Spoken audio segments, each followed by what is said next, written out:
Eu cumprimento com a graça e a paz.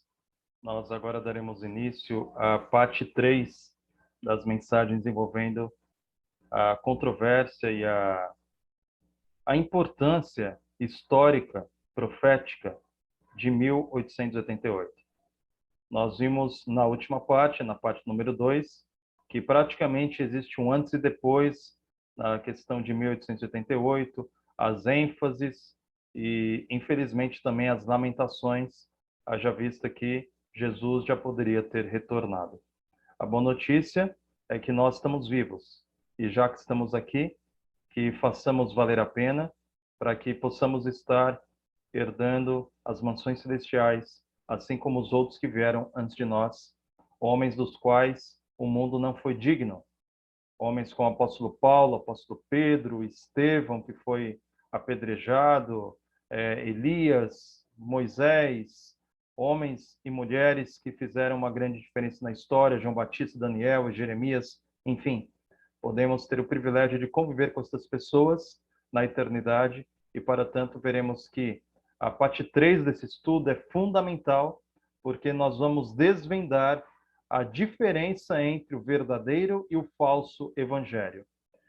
Desde já eu digo a você, olha, se programe, possivelmente essa mensagem terá um tempo um pouquinho mais alto, não sei quanto tempo vai levar, mas sei lá, meia hora, 40 minutos, já se programe para parar esse estudo de uma vez. Se não conseguir, coloque pausa, assiste em 2, 3 etapas, mas assista o vídeo completo. Eu apelo para que você se inscreva no canal, para que o engajamento aumente o alcance, mais pessoas possam ter contato com essa mensagem, porque, sem sombra de dúvida, esta é a mensagem. Este é o Evangelho. Veremos ao término da parte 3 que este é o verdadeiro Evangelho a ser pregado a todo o planeta. Eu vou compartilhar aqui uma apresentação. Muito bem. Essa apresentação, ela está muito forte, white pill pesada.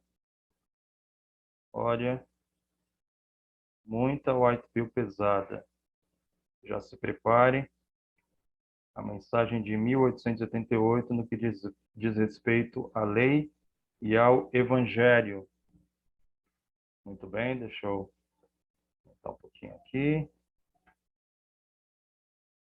Hoje eu estava, quando eu abri o vídeo, até tem uns colegas aqui que brincam comigo, falam que eu sou Mohammed, e até eu achei meio Mohammed hoje, meio árabe, mas eu gosto. Muito bem, a mensagem de 1888, a lei e o evangelho.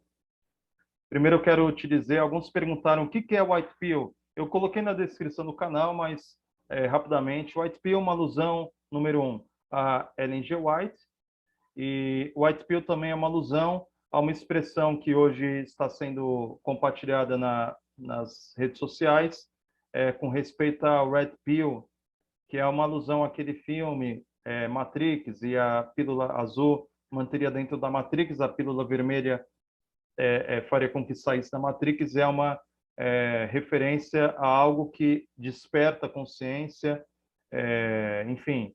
Então, usando esse ícone pop e, sobretudo, os escritos de Ellen White, eu coloquei esse jargão White Pill como uma espécie de conexão com a cultura popular. E, de fato, a White Pill ativa a consciência.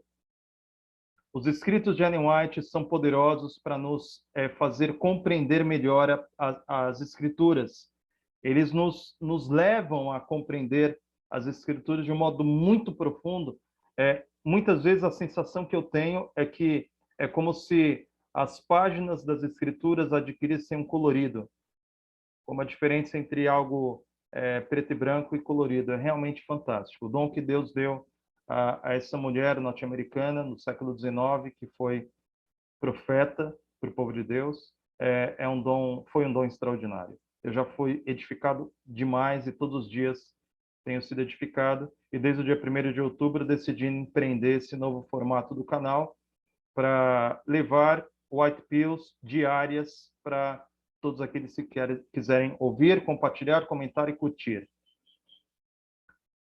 Olha, começo com uma white pill, dizendo que grandes verdades que não foram ouvidas e contempladas desde o dia de Pentecostes resplandecerão da palavra de Deus em sua pureza original, 1897. Essa white pill, ela é tremenda, porque desde o dia de Pentecostes, no dia do Pentecostes estavam os apóstolos, um pouco depois o apóstolo Paulo, e verdades que ainda não foram ouvidas e contempladas naquela ocasião serão derramadas e para os últimos dias, de maneira que a compreensão do plano da redenção ela é gradativa, e será um estudo para toda a eternidade, né?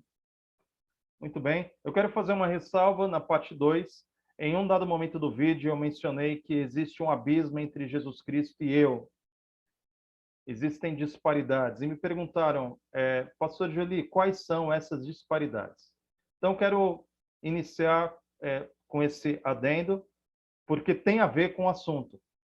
Jesus reuniu nele mesmo toda a plenitude da lei e é o próprio Evangelho. Então, nós vamos trabalhar esse aspecto para aprofundarmos no tema.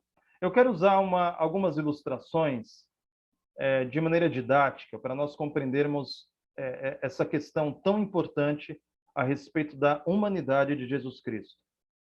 Veja, na sua tela você está vendo um dos ícones do esporte futebolístico no planeta hoje. Não sei quantos gols de ouro ele já recebeu, um atleta milionário, bem pago, cheio de resultados e tudo mais, Cristiano Ronaldo. Eu pergunto, ele é um ser humano? Sim, ele é um ser humano. Ele é um ser humano, se não me engano, ele está com 36 anos, ainda na ativa, um excelente atleta. Recentemente ficou conhecido, além de já ser conhecido, enfim, criou uma questão envolvendo o fato dele não tomar refrigerante, que é um tapa na cara de cada um de nós adventistas, porque ele segue princípios de dieta e conduta que muitas vezes até mesmo aqueles que possuem luz e discernimento profético não o têm feito. Mas, enfim, ele é um jogador multimilionário, enfim, resultados, tal. E é humano. Porém, se eu fosse jogar bola, se eu fosse jogar bola com o Cristiano Ronaldo, eu ia parecer um pato.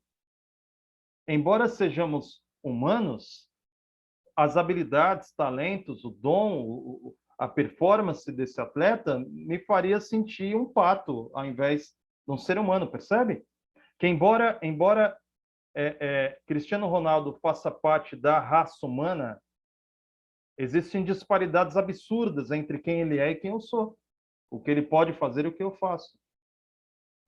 Esse daí é o Michael Phelps, o atleta na área da natação mais ranqueado, com o maior número de medalhas em toda a história. Eu sei nadar. Na minha época de colégio, eu já representei meu colégio competindo no Pacaembu, em São Paulo. Eu sei nadar. Tanto que eu preciso me policiar, porque eu nado em rio, mar, eu tenho habilidade para natação. Mas, se me colocar na mesma piscina que o Michael Phelps, para nós competirmos, olha, eu me sentiria com a leveza de um hipopótamo. Entende? Ele é humano tanto quanto eu. Mas as habilidades, o treino, a disciplina, os anos de exercício que compõem a trajetória dele, criaram abismos entre nós dois, embora sejamos ambos humanos. E o que dizer, por exemplo, do pintor Michelangelo, que pintou a Capela Sistina? Pensa, ele é humano? É humano. O DNA dele é humano. Tem os mesmos pares de cromossomos, ele é tanto humano quanto eu.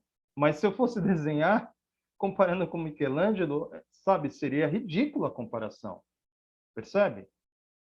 E se eu fosse falar de Albert Einstein, Nikola Tesla, Isaac Newton, Sócrates, Platão, Aristóteles, enfim, filósofos, artistas, esportistas, enfim, o espectro humano, ele é muito complexo, porque eventualmente existem expoentes na humanidade que fazem com que eu me sinta algo assim muito aquém do. Só um instantinho aqui que. Só um instantinho. Ele avançou. O espectro humano é muito amplo. É muito amplo. Então, se eu fosse me comparar a tais pessoas, realmente a impressão que dá é que como se eles fossem alienígenas, entende? Como se fossem gente de outro mundo. É por isso que alguns deles são até idolatrados, porque a disparidade é absurda que alguns caem até em idolatria. E perto desses gênios da humanidade eu me sentiria um burro, percebe? Mas somos todos humanos, somos todos filhos do mesmo Pai, somos todos irmãos em Cristo, eventualmente, mas disparidades entre uns e outros. Porque a raça humana, o espectro humano, ele é complexo. Você nunca vai ver uma vaca voando. A vaca tem uma tangibilidade naquilo que ela pode realizar. Você sabe o que se esperar de uma vaca. Você vai imaginar a vaca, ela no pasto, ela mugindo, ela, enfim, ruminando. Ela tem uma gama de coisas que ela pode realizar. Mas o ser humano é muito mais complexo. É muito mais complexo. E no que dizer a respeito de Jesus Cristo? O que dizer a respeito de Jesus Cristo? Veja, Jesus Cristo não deixou uma Capela Sistina pintada e nem mesmo se dedicou aos esportes, o que é até um parênteses que nem sei se dá para abrir agora, porque daria margem para outras white pills em outras direções, mas esportes competitivos e tudo mais jamais fez parte daquilo que Jesus Cristo ensinou aos seus discípulos. E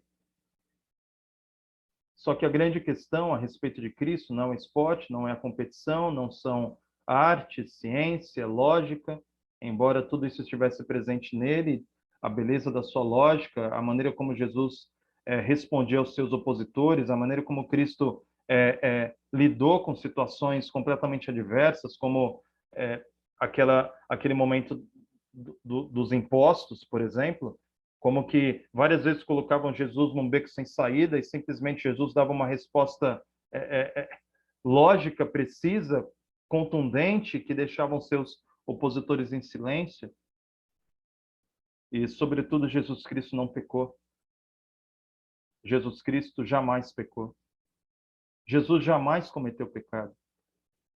E isso é tão absurdo para os ouvidos de um pecador que nós temos a tendência de dissociarmos a perfeita humanidade de Cristo com a nossa própria humanidade. Criamos abismos entre uma coisa e outra, porque o feito de Jesus Cristo é tão além do que nós podemos conceber em nossa própria humanidade, que a tendência é colocar Jesus Cristo num pedestal alheio à própria humanidade. No entanto, por mais constrangedor que seja, porque essa é uma verdade extremamente constrangedora, Jesus Cristo é Deus encarnado como ser humano.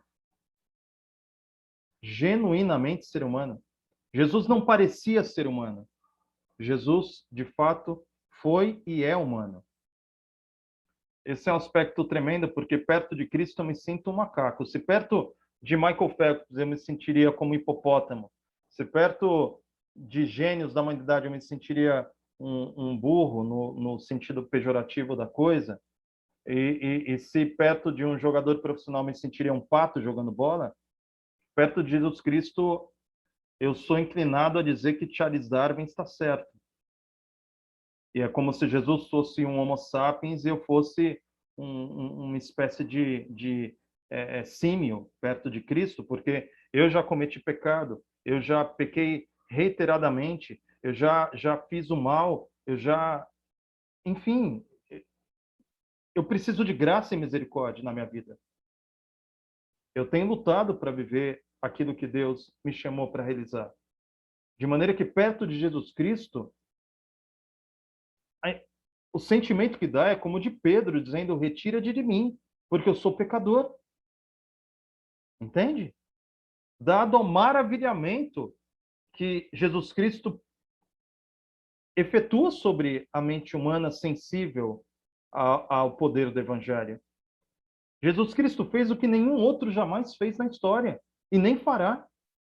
Uma vida inteira sem um único ato pecaminoso. Isso é mais do que extraordinário. Isso é tremendo. Então, se prepare, porque nós teremos white pills pesadas hoje.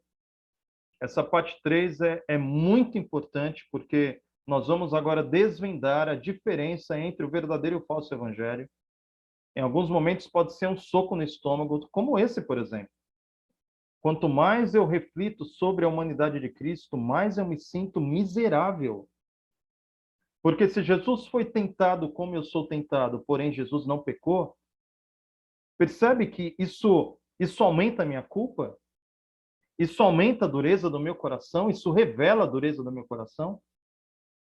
Isso mostra que Jesus, tendo sido tentado como eu, resistiu até o sangue, preferiu morrer do que pecar. Enquanto isso, eu muitas vezes sou conivente, negligente, condescendente. Percebe? Nós temos brincado com a nossa humanidade.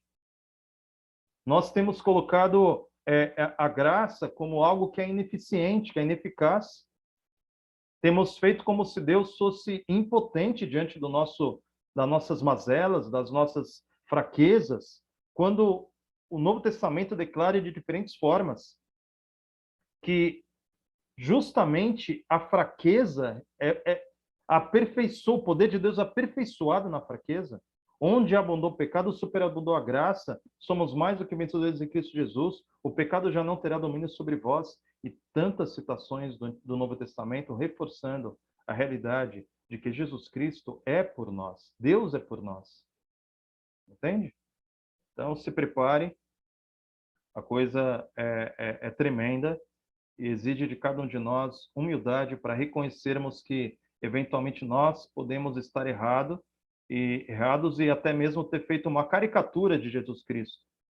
Uma caricatura, como essas imagens, né, que retratam Jesus loiro, de cabelos compridos e olhos azuis, sendo que possivelmente essa é mais uma releitura europeia, eurocentralizada, de estética europeia a respeito de um homem judeu do primeiro século que vive e reina para todo sempre. Entende? Precisamos ajustar a nossa visão do Evangelho. Essa white pill já começa com muita força. Tende em mente que a vitória e a obediência de Cristo não são as de um verdadeiro ser humano. Em nossas conclusões, cometemos muitos erros devido às nossas ideias errôneas acerca da natureza humana de nosso Senhor. Quando atribuímos à sua natureza humana um poder que não é possível que o homem tenha em seus conflitos com Satanás, destruímos a inteireza de sua humanidade. Ouça o que eu vou te dizer agora, eu vou chegar até bem perto assim. Ouça o que eu vou te dizer. Desonestidade. Nós destruirmos a inteireza da humanidade de Cristo para justificar o nosso próprio pecado. Percebe como nós somos enganosos? A gente destrói a inteireza da humanidade de Cristo para justificar que nós pecamos porque nós somos pecadores, nós pecamos porque nós somos fracos, nós pecamos porque não tinha como, enfim, criamos desculpas, pretextos, desvios. Mas não é isso que esse texto está dizendo. E terão outros ainda. Para adiantar, você vai poder dar pausa e ler o texto completo, caso queira. Eu vou ler as partes em amarelo para facilitar, entende? Um só mau traço de caráter único desejo pecaminoso acariciado neutralizarão finalmente todo o poder do Evangelho. Todo o poder do Evangelho. Olha, é por isso que a White Pill ela ativa a consciência, porque é como se estivéssemos afundando, indo por um caminho estranho, e de repente a White Pill desperta a consciência e percebemos que enquanto estivermos acariciando um único mau traço de caráter, um só desejo pecaminoso, entende? Não é preciso, é como para entrar num presídio. Para entrar num presídio você não precisa quebrar todo o código penal. Basta você cometer um único crime. Você não precisa roubar, matar, estuprar, traficar, estelionato. Não, basta um único crime. Por semelhante modo, isso acontece conosco também no plano espiritual. Eu vou até quebrar aqui. Eu preciso dessa outra frase. Eu deveria ter até sublinhado, logo depois do amarelo. Olha como Satanás nos prende. As dores do dever e os prazeres do pecado. Pense sobre isso. As dores do dever e os prazeres do pecado. Isso é para muita reflexão. Valeria um vídeo só sobre isso. Então, reflita sobre isso e que o Senhor vá abrindo a nossa mente. Olha só, a linha amarela. Mesmo que não percamos a salvação, reconheceremos na eternidade a consequência de não empregarmos nossos talentos. Haverá eterna perda por todo o conhecimento e capacidade não alcançados que poderíamos ter ganho. Perdas eternas. Jesus não sofreu nenhuma perda eterna. Jesus viveu toda a sua existência sendo guiado pelo Espírito Santo de Deus, se submetendo ao Pai absolutamente. Olha, eu preciso até fazer um parênteses. Dentre as disparidades entre Cristo e o pecador comum está o fato de que Jesus foi gerado pelo Espírito. Jesus foi gerado pelo Espírito. Jesus não foi gerado por uma casualidade. Muitas vezes tem filhos que jamais conheceram seus próprios pais, porque suas mães tiveram um caso, uma coisa casual, um encontro furtivo, e dali nasceu o bebê. Mas Jesus nasceu com muito planejamento, dentro da profecia das 70 semanas, com extremo planejamento. Jesus cumpriu uma profecia dada lá no Éden, logo após a queda de Adão e Eva. Jesus nasceu, na verdade, como um plano antes da fundação do mundo, com planejamento, com profecia, com palavra de Deus e gerado pelo Espírito. E sendo homem, gerado pelo Espírito, Jesus é parâmetro para aqueles que nascem de novo. Nascem da água e do Espírito. Aqueles que professam a fé no Senhor Jesus e creem ter nascido de novo, olha, todas as promessas do Novo Testamento, de todas as Escrituras, mas enfatizando o Novo Testamento, todas as promessas são para aquele que crê que nasceu de novo.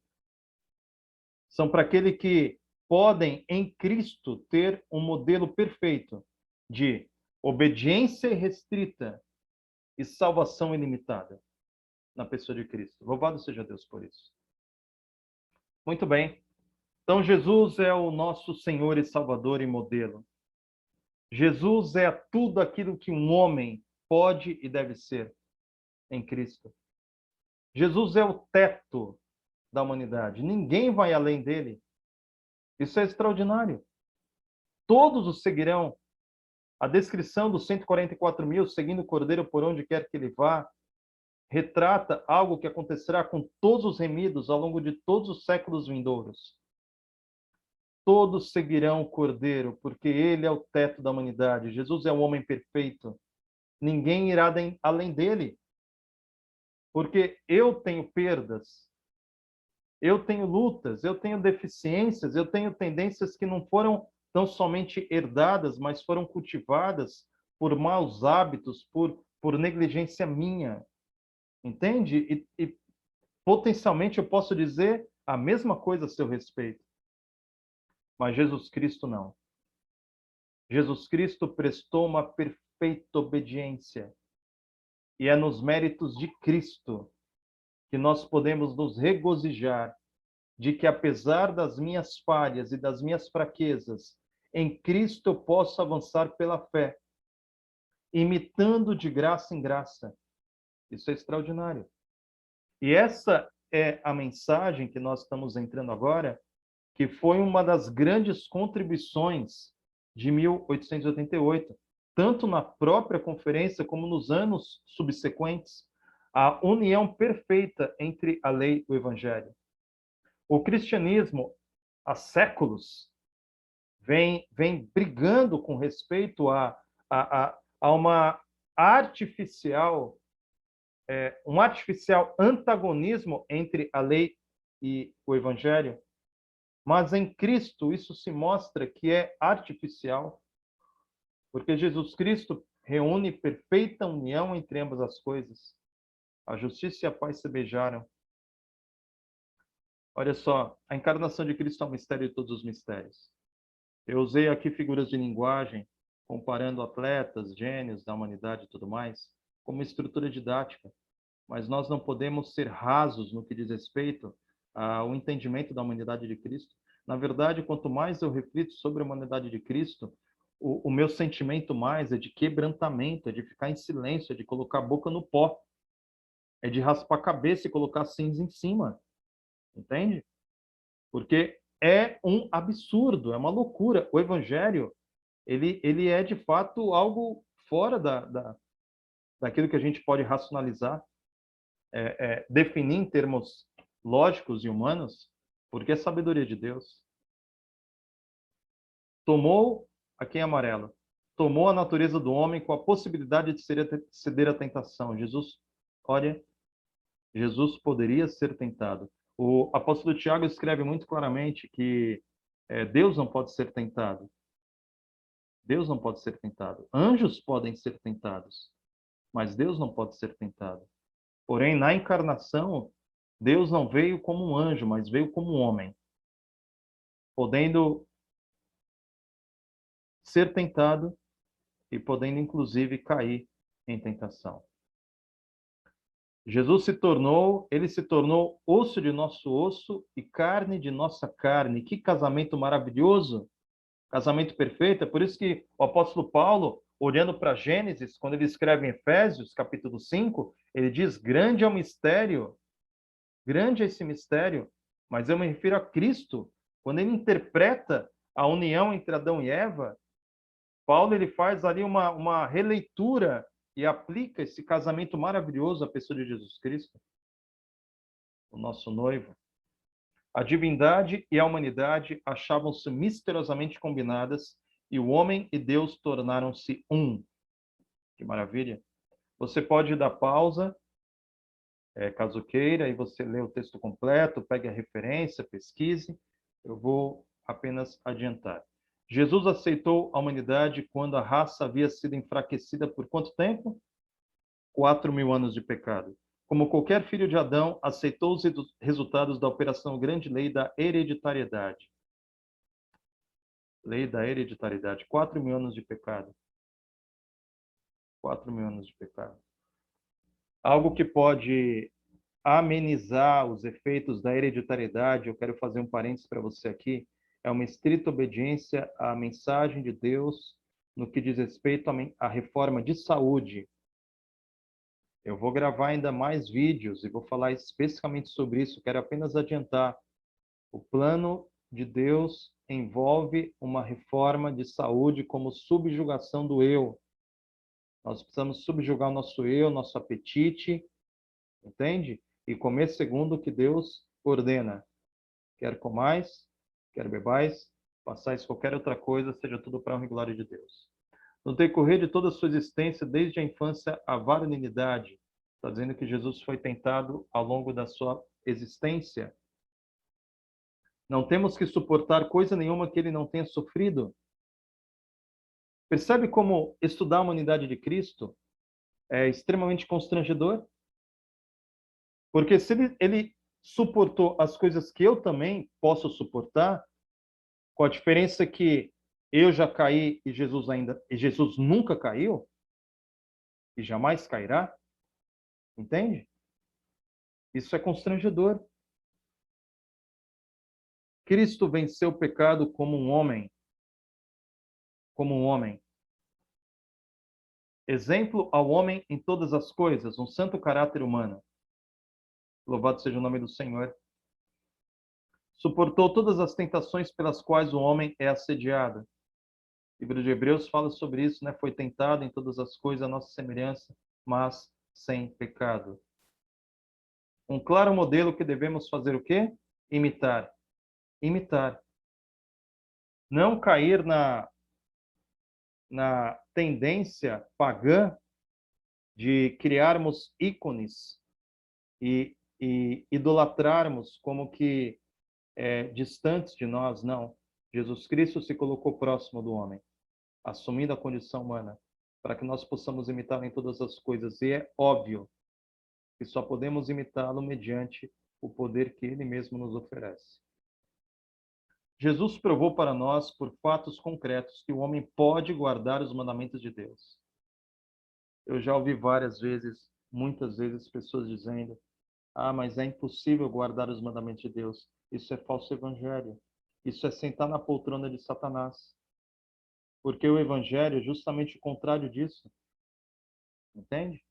Mostrando que é possível obedecer a todos os mandamentos de Deus. Ele demonstrou que é possível uma obediência que dure toda a vida. Toda a vida. Misericórdia. Enquanto eu falo essas coisas, eu vou sentindo um constrangimento diante do Senhor. Ele resistiu à prova como verdadeiro ser humano, representante do homem. Eu estou lendo aquilo que está em amarelo apenas. Da maneira como ele veio como homem, tentado como homem, prestando a obediência de um homem. É muito forte isso. Tendo em mente que a vitória e a obediência de Cristo são as de verdadeiro ser humano. Você é humano? Você que está aí do outro lado é humano? Você tem sangue nas veias? Você tem ossos, pele, cabelo? Você tem dores? Tem dificuldades, suscetibilidades, fraquezas, fome, sede, frio? Verdadeiro ser humano.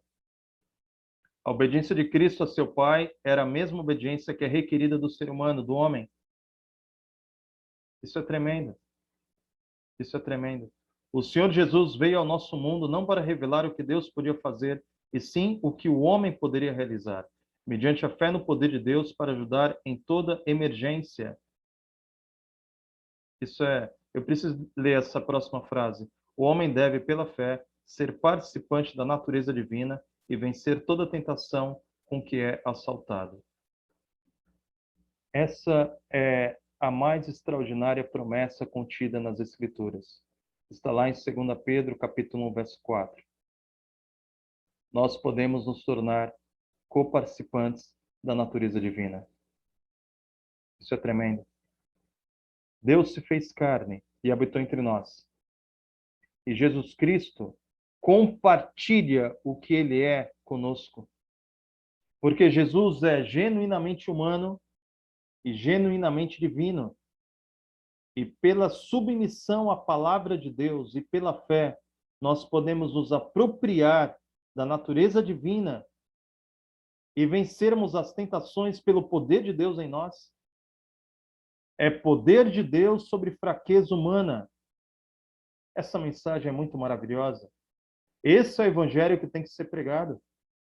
O evangelho de que o poder de Deus nos faz ser mais do que vencedores para obedecermos a todos os mandamentos de Deus, assim como Jesus o fez. Jesus, o Redentor do mundo, só podia guardar os mandamentos de Deus da mesma maneira que a humanidade pode guardá-los.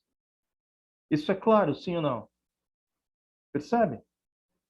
Não foi como Deus que foi tentado no deserto, nem devia como Deus suportar as contradições dos pecadores contra si mesmo.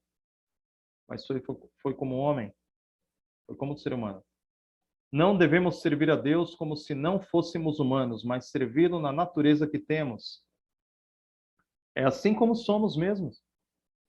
Pecadores, natureza pecaminosa, inclinada ao mal, coração corrupto. É dessa forma que nós podemos, pela fé, nos apropriarmos da justiça de Cristo, nos tornarmos participantes da natureza divina. E nessa natureza miserável que temos, pelo poder de Deus, vencermos cada tentação e obedecermos aos mandamentos do Senhor. É um exemplo do que cada filho deve e pode ser. A mais alta norma de obediência, oportunidades para desenvolver o caráter. Olha, eu tenho refletido muito sobre essa questão do caráter, porque eu percebo deformidades no meu caráter. Eu tenho percebido, é como se o Senhor estivesse colocando holofotes sobre locais que até então estavam escuros. Eu tenho discernido questões pessoais, particulares, que precisam ser tratadas pelo poder de Cristo, lavadas pelo sangue do Cordeiro. E essa é a oportunidade que nós temos de desenvolver um caráter à semelhança de Jesus Cristo.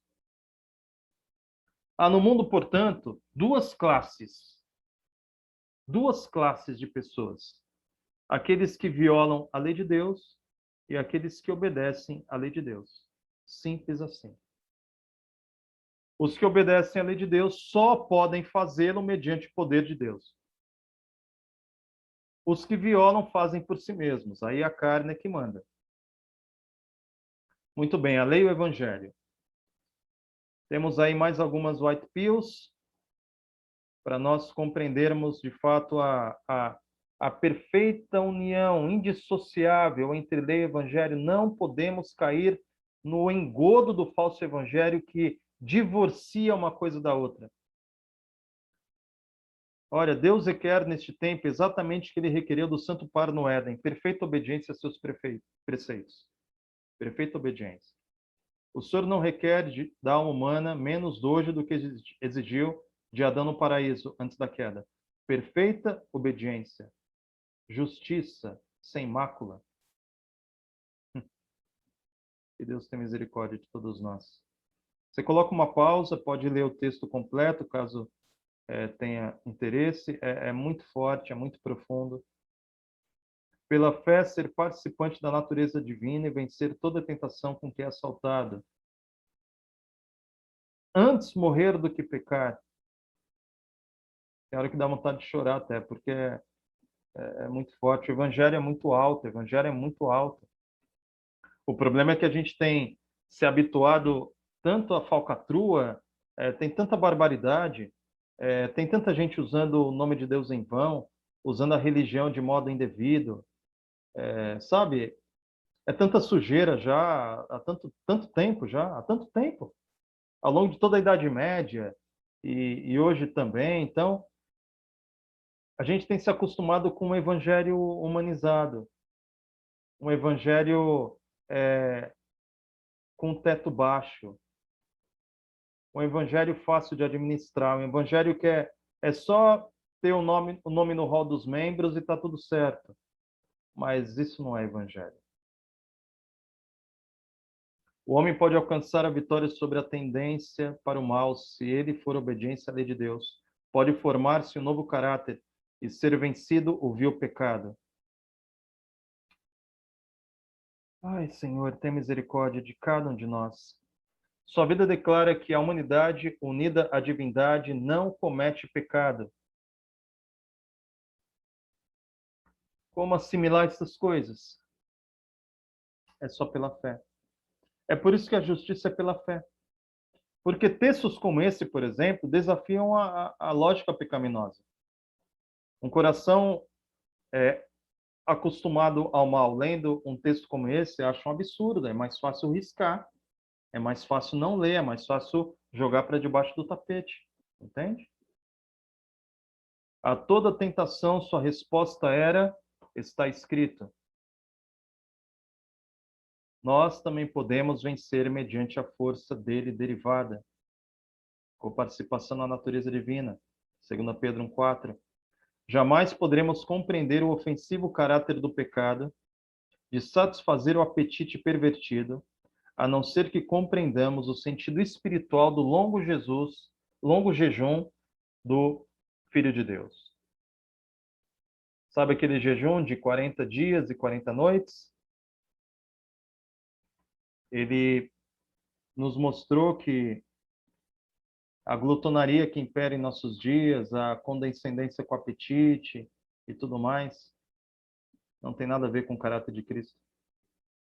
Jesus preferia morrer de inanição do que comer o pão que o diabo amassou. Satanás não é invencível. O Novo Testamento fala sobre isso. Porque o Velho Testamento, Satanás ficou bastante camuflado. Se não me engano, Satanás aparece disfarçadamente no livro de Gênesis, tentando Eva através de uma serpente. Aparece de modo dissimulado, incitando Davi a fazer um censo. Aparece protestando contra o sacerdote Josué. Aparece também adilosamente fazendo mal contra Jó e sua família. Porém, poucas citações no Velho Testamento.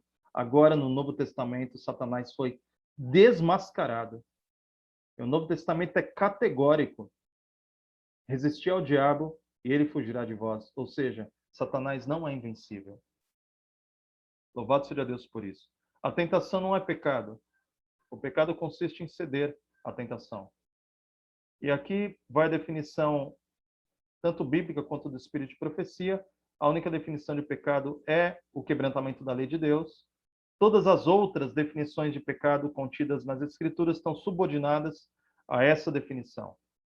A definição de pecado é o quebrantamento da lei de Deus. A lei e o evangelho combinados. Assim, tanto a lei quanto o evangelho estão amalgamados. Em nenhum sermão devem eles ser divorciados. Isso é muito sério. Isso é muito sério. Não somos salvos pelas obras da lei, obviamente. Contudo, não podemos ser salvos sem obediência. É quase que um choque na mente, né? É para nós pensarmos. É como aquele ditado, né? Placa de igreja não salva, mas engana. Placa de igreja não salva, mas engana. Se você é fiel, você é sensível à palavra de Deus, mas frequenta cultos onde é pregado um falso evangelho com o evangelho teatral, o evangelho performático, o evangelho, sabe, diluído, você corre o risco de ser enganado. Isso é muito sério. Os religiosos, em geral, divorciaram a lei e o evangelho. A lei de Deus existia antes da criação do homem. A lei de Deus é a única norma correta de santidade. É por essa lei que deve ser julgado o caráter. Em toda majestade, a lei confronta a consciência, levando o pecador a sentir sua necessidade e ter Cristo como propiciação do pecado. É muito tremendo. O evangelho verdadeiro é muito tremendo, ele é muito alto. Ele não dá para ser alcançado por mãos humanas, é só pela fé. Cristo era tanto a lei como o evangelho. Por que Cristo era tanto a lei como o evangelho? Porque ele teve perfeita obediência e também produziu e promoveu perfeita salvação. Esta bandeira distintiva deve ser levada pelo mundo até o fim do tempo da graça. Nós precisamos nos apropriar da mensagem que Deus nos ofereceu, sem medo de, aliás, até saindo do plano espiritual, isso serve para qualquer área da vida. Enquanto nós estivermos muito preocupados com o que os outros podem achar a nosso respeito, nós estamos numa prisão sem muros. Não podemos ficar refém das expectativas dos outros. Se o evangelho deve ser pregado dessa forma, e se esse é o evangelho, que nós preguemos o evangelho. Ninguém pode apresentar corretamente a lei de Deus sem o evangelho, ou o evangelho sem a lei. Não tem como, porque O Evangelho, ele nos salva de prosseguirmos em uma vida de pecado, e a vida de pecado é justamente a transgressão da lei. Então nós, pelo poder de Cristo, temos que ir e não pecar mais. Essa é a mensagem. A mensagem do terceiro anjo é a proclamação dos mandamentos de Deus e a fé de Jesus. Apocalipse 14:12. Não encontro palavras para expressar este assunto em sua plenitude. Se queremos ter o espírito e o poder da terceira mensagem angélica, temos que apresentar a lei e o evangelho juntos, pois eles andam de mãos dadas. É tremendo. É tremendo. O que constitui a fé de Jesus? Que faz parte da mensagem do terceiro anjo.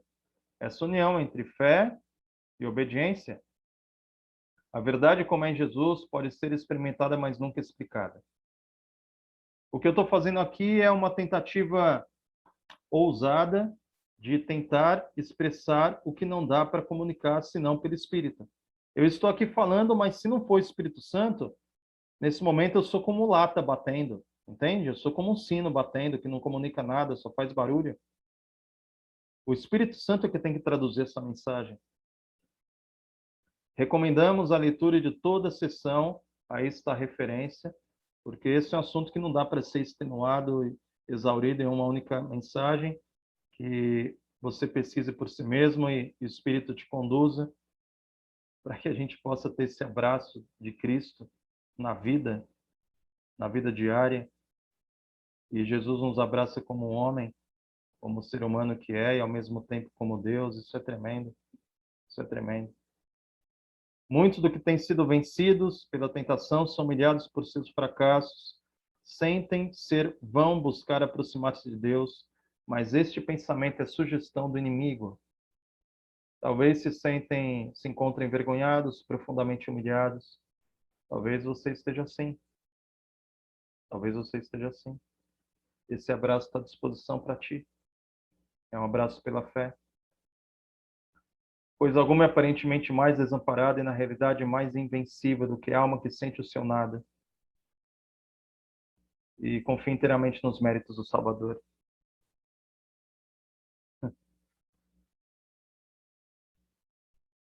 Esse é Jesus levantando você das águas turbulentas dessa vida, deste mundo. Esse é Jesus me levantando em meio às minhas angústias.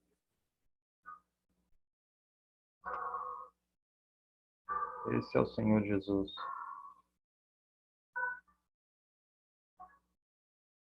Esse é o Senhor Jesus.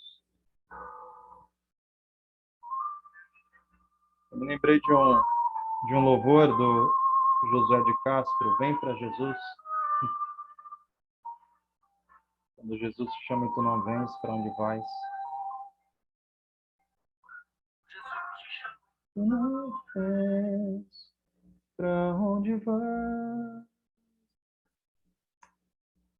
Deus é maravilhoso, Deus quer fazer uma obra tremenda. Para onde iremos?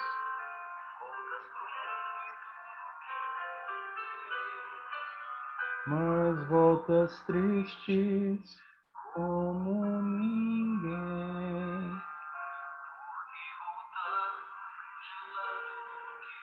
Que o Senhor te abençoe e te guarde. Que o verdadeiro evangelho faça sentido na minha vida e na sua.